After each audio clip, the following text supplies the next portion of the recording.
nesse pilar de delegação de responsabilidade, nós vamos tratar nessa videoaula sobre como registrar os deveres e obrigações das partes.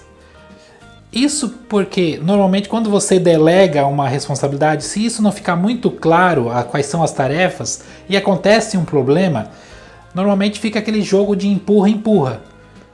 Isso cria diversas situações constrangedoras e problemáticas no condomínio, e a gente tem que ter o foco na solução e não foco no problema. Com base nisso, sempre que você for delegar responsabilidade, seja para empresas externas ou para funcionários internos, e essas delegações têm que ficar muito clara, né? Então aí entra naquele processo de clareza que falamos lá no início na nossa aula nesse módulo.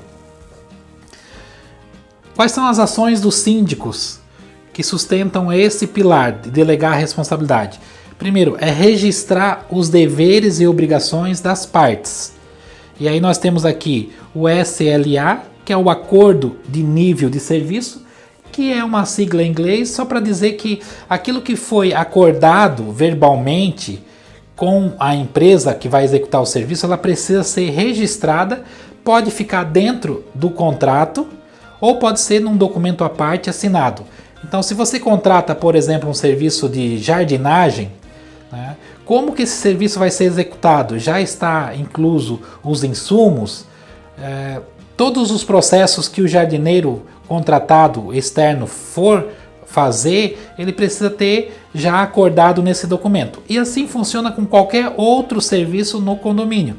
Um serviço de portaria terceirizada, um serviço de pintura, um serviço de manutenção, tudo isso tem que ter esse acordo de nível de serviço, ou seja, qual é o acordado, quais são as funções de cada um, como que vai ser executadas as tarefas. Isso pode ser feito dentro de um contrato ou pode ser feito num adendo, num documento à parte, que seria esse acordo. Isso porque, se acontecer algum problema depois, você pode cobrar a empresa, você pode cobrar a pessoa que se comprometeu de forma escrita, de forma formalizada, quais seriam os serviços que ele se comprometeu a fazer. Isso, inclusive, tem um valor jurídico, dá uma segurança jurídica.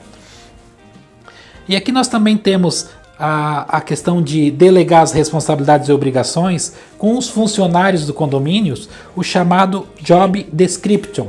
O que é o Job Description? É a descrição de função, é o plano de trabalho, o plano de tarefa de cada funcionário.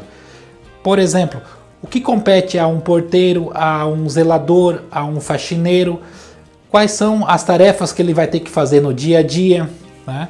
Tudo isso, o síndico gestor profissional que trabalha com processos, ele vai criar o seu procedimento e entregar para o porteiro, para o zelador, para o faxineiro. Mas não se preocupe, você não precisa criar do zero. Nós vamos estar colocando como modelo de documento para você baixar nessa videoaula. E aí você pode adaptar a realidade do seu condomínio. Com base nessa descrição de trabalho, nesse planejamento de trabalho para os funcionários, que é o chamado Job Description, o trabalho fica muito mais eficiente, porque esse funcionário ele já está ciente das tarefas que ele vai ter que desempenhar no dia a dia do condomínio. Ele não precisa que você fique lá diariamente ordenando o que fazer. Ele já sabe o que fazer porque já tem ali um checklist de limpeza, um checklist de manutenção, um checklist de atendimento, de verificações. Então isso vai dar produtividade, né? E os condôminos vão conseguir ali enxergar melhoras no condomínio, vão verificar que a sua gestão está realmente sendo eficaz, está sendo eficiente, que está trazendo um resultado que eles almejavam lá no início, que é aquela questão de um condomínio organizado, um condomínio com harmonia, e automaticamente um condomínio bem gerido, o patrimônio ele mantém-se valorizado, né? Então é isso que os condôminos desejam.